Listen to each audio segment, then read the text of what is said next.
we're only, 3-4 years into this thing. Oh, it's like... And we haven't put out one piece of music. And we're broke. Hey, guys.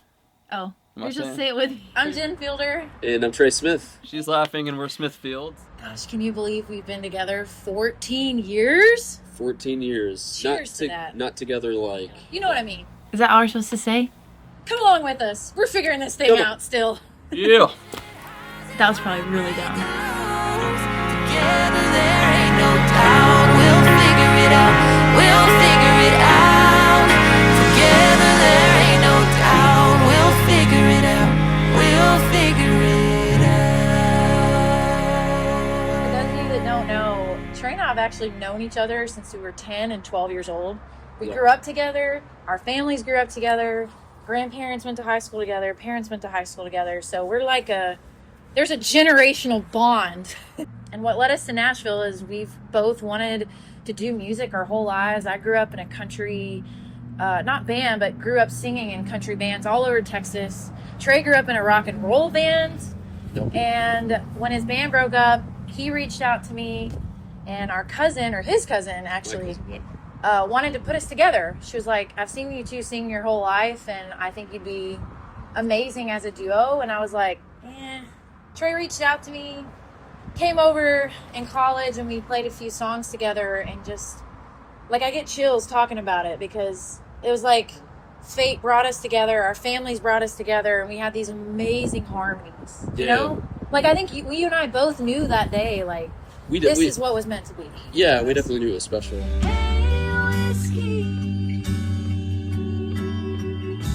I live with 5 girls, so Trey loved to practice at my place. Always practicing. So he came over, and I wasn't stupid. My new roommate was moving in the day we were practicing, and she was like, oh my God, you guys are amazing. We were coming to Nashville to play our first show, and our families were bringing us to town, and she's like, I have a cousin that works in the music industry. I don't know what he does, but I know he works in music.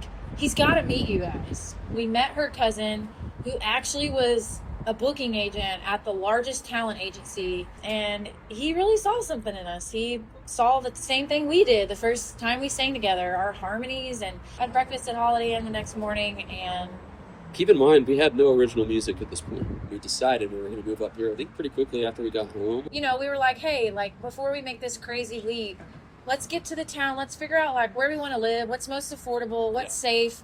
Let's try co-writing with other people. Let's go to shows and network, and because this was a different time. Ourselves to anybody that would give us the time of day. Social media was not a thing then, so we were going out and going to every show that we could, writing with who we could, playing every free show, every crappy bar, every random writers round, and we did that, for an entire year. We had one record label meeting. Do you remember this? Yep. And they offered us verbally a record deal, and I was like, holy smokes, we ain't even living here yet, we got an offer, ballin'. I just remember our parents moving here feeling like we were going to be pretty settled. So we shared a U-Haul, literally put all of our stuff into one U-Haul up here, I guess because our dads are cheap, I don't know. They didn't want to get 2 U-Hauls, so they're like, we can get everything in one, and moved into the same apartment complex. We debated the same apartment, but I think me and you knew we'd kill each other. Yeah, no, that wasn't going to work. So, same complex, because we wanted to be in close proximity, because we were literally the only people each other knew in this entire town. My first apartment was less than $500 a month. Yeah. But at that time, that's how much I was paying a month for rent. That's all we could afford. And you lived 2 or 3 buildings over from me. Yeah. We get settled, and a month later they say, actually, you know what, we're not going to spend the money on signing 2 new acts. So we're and this was our first lesson. That was our welcome to Nashville moment. Yeah, it was like a reality check. We were like, all right, we were just here. We were just here, and we got to make a living because we've got bills to pay for the first time in our lives. We're up here by ourselves, no family, no friends. So, Trey works at Publix, and I get a job at a local gym. And so we worked these part-time jobs and wrote songs after we would get off our shifts, then turn around and go play a writer's round at 9 and 10 o'clock at night. And we did that for almost a year. And one night we're playing the Belcourt Taps and Tapas. R.I.P. And there's this mob-looking dude in the back, and he follows us out to our car. Straight up, I thought we had done some Yeah. We're about to get into some mobs. Yeah. He's like, man, y'all sound like a modern, like, new Lady A. He was like, I just think you got something special. I want to introduce you to 3 different people. And through that, we went on a co-write. And through this co-write, she's like, I want you to meet so-and-so at this other record label. So they send out a person. We have a meeting, and then they send out a producer that worked at the label to the listening room. 3 people are there that night. This is why it's so important to always play your best show, whether there's, 300,000 or 3. Yeah. And that night, Matt saw us, and he's like, they've got something really special. If you don't let me sign them, I'm not working here. So that's how we got our first record deal. I don't wanna live a happy life and get laid to rest when it's my time. 'Cause any day the grave there next to mine, if it ain't you, oh, if it ain't you, if it ain't you. We were writing these songs, we were taking them to the head of the radio team at the time, and basically playing him music like every week, every other week, getting his approval, or trying to get his approval to go to radio finally. And every week it was like, not there, not there, not there, no, no, no. We finally wrote this song called Hey Whiskey, and we were like on fire about it. We're like, this is the song, this is going to push him over the edge. Gonna start it all. He's going to do it all. And we took it in that day and we played it, and he listened to it, and he was like, this is just dark and depressing. Nobody wants to hear another song about whiskey and country music. And we were like, well, cool. Wait, they said that about Hey Whiskey? He said that about Hey Whiskey.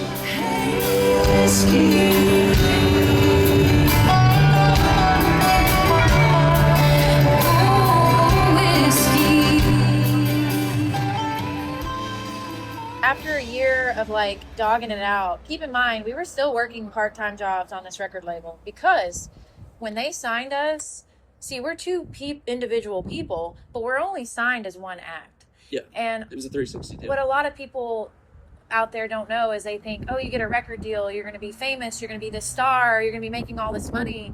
You're not. We were signed. We also had a publishing deal to write. And our publishing deal would have probably been fine for one person, but they made me and Trey split what they call an advance. So we were paid even less than what one artist who's an individual artist would be paid.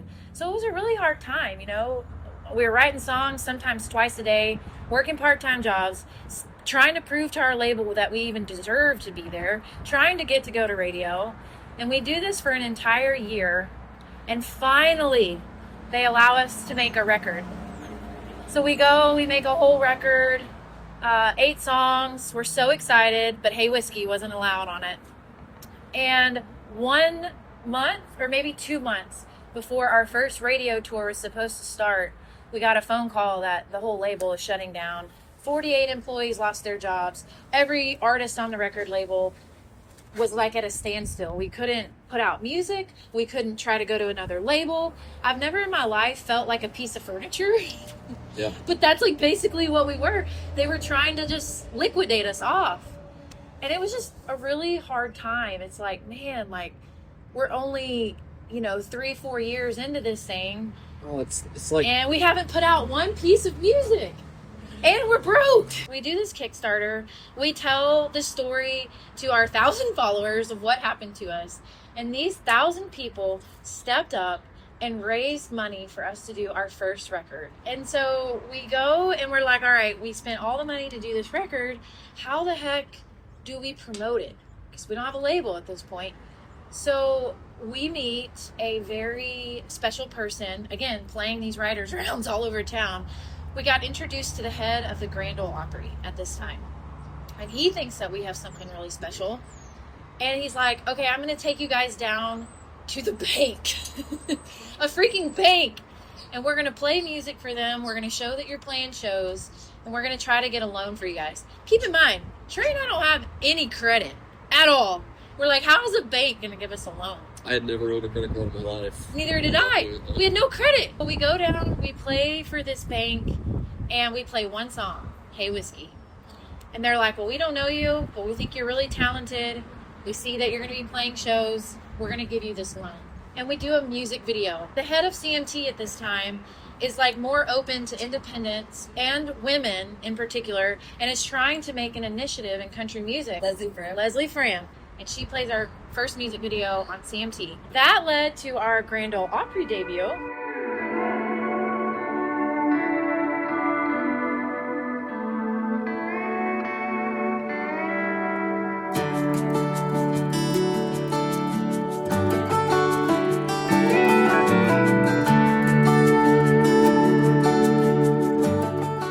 That night, the head of SiriusXM just so happened to be at our Grand Ole Opry debut, heard Hey Whiskey and said, I'm going to play you guys on the radio in 2 days.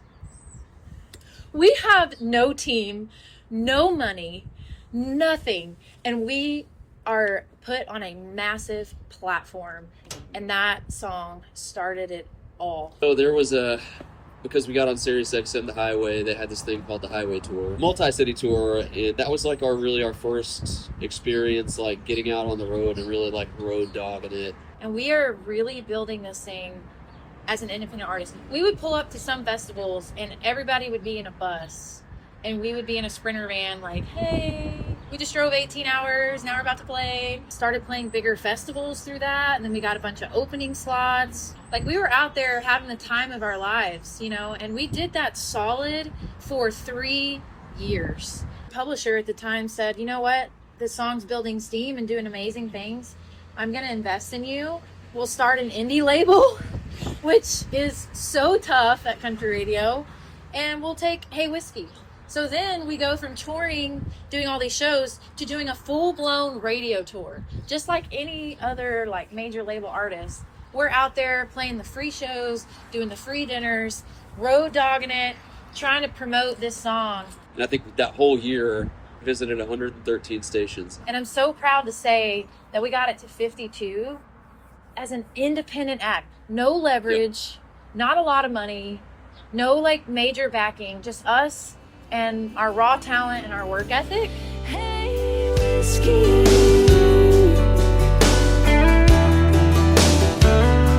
Oh, whiskey.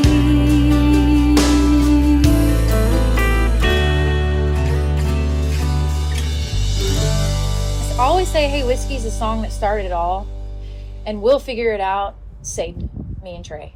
We would not be able to do music without that song. And had we not gone through what we went through all these years, and then this pandemic happened, and unfortunately our label just, our visions didn't line up. We got out of our second record deal, and, you know, we were low key, like, we were depressed. We were sad that we weren't able to do what we love to do. We were sad we weren't in a deal and not having funding anymore. And, you know, we were like, I just want to quit music. Like, this is too hard.